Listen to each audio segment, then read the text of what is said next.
Ya, hari ini kita mulai menanam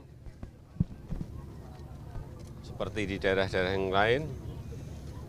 Setelah panen tidak diberi jeda karena masih ada air banyak, segera ditanam. Dan yang saya senang di sini memakai pupuk organik yang dilakukan oleh Serikat Petani Indonesia.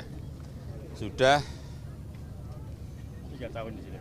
3 tahun, berapa hektar total? 1.000 hektar. Kurang lebih 1.000 hektar.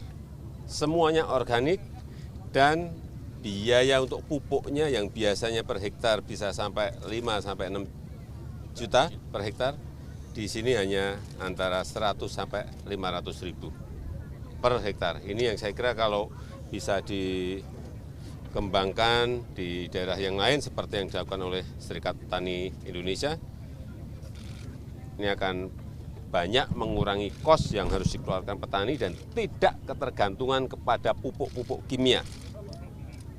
Tergantung pada industri pupuk kimia, tergantung pada import bahan baku dari pupuk-pupuk kimia yang sekarang ini terjadi. Sehingga jangan sampai ada keluhan, wah Pak pupuknya sulit. Ya memang sulit, semua negara urusan pupuk memang sulit, tetapi ada pilihan-pilihan dan ini sudah dimulai oleh Serikat Petani Indonesia. Saya kira bagus sekali. Dan hasilnya juga di awal memang agak turun dikit, tapi setelah itu meningkat malahan. Ini yang bagus. Yang kedua juga memperbaiki lingkungan. Ekosistem yang ada di sini menjadi tumbuh kembali. Cacing-cacing mulai banyak, belut mulai banyak, katak mulai banyak. Ini akan mulai lagi. Ekologinya akan terperbaiki kembali. Dorongan untuk Kementan, Pak, terkait pupuk organik seperti apa nantinya? Ya ini tadi saya sudah memerintahkan ke Mentan untuk dikembangkan di provinsi lain, bukan hanya di Jawa Timur, tapi di provinsi lain, di kabupaten yang lain. Tetapi problemnya memang petani harus memiliki paling tidak satu keluarga itu 2 ekor sapi. Nah di sini sudah, di daerah yang lain ini nanti tugasnya Kementan untuk mencukupi itu, sehingga bisa dipakai untuk membuat pupuk organik. Ya. Dan yang saya senang juga harga gabah di petani dibanding tahun yang lalu jauh lebih baik pada hari ini, sehingga petani mestinya senang. Pak Hendri, betul? Ya Pak. Sekarang berapa? Sini 57 Pak, 58. Harga gabah petani 5.700, tinggi sekali. Tahun yang lalu kurang lebih 4.000, 4.200. Ya. Pak, terkait penolakan Woodbase di Bali itu untuk tim Israel itu gimana?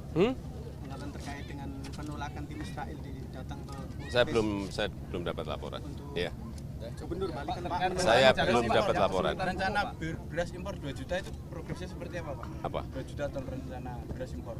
Itu untuk cadangan Bulog, karena kemungkinan akan ada yang namanya El Nino, kering panjang, sehingga Bulog, Badan Pangan mempersiapkan diri dengan memperkuat cadangan berasnya. Jangan sampai nanti pas sudah musim kering panjang, kita bingung mau beli beras ke Thailand, ke Vietnam, ke India, ke Pakistan, barangnya nggak ada. Ini yang kita hindari, karena El Nino tidak hanya di Indonesia saja, di negara-negara itu juga terjadi. Sehingga itu mengantisipasi. Dan itu tidak mengganggu harga gabah petani. Tadi sudah disampaikan oleh Pak Hendri Saragih. Dan datangnya juga bertahap. Ya. LMDA yang kesulitan pupuk Pak terkait dengan LMDA yang petani jagung yang saat ini kesulitan pupuk. Tadi di depan kan sudah saya sampaikan bahwa pupuk itu kurang di semua negara. Semua negara itu berebutan bahan baku pupuk dari Rusia, dari Ukraina, dan dari negara lain, dan juga produksinya memang kita ini masih kurang.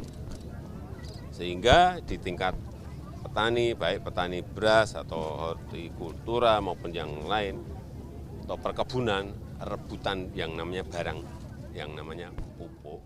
Ya.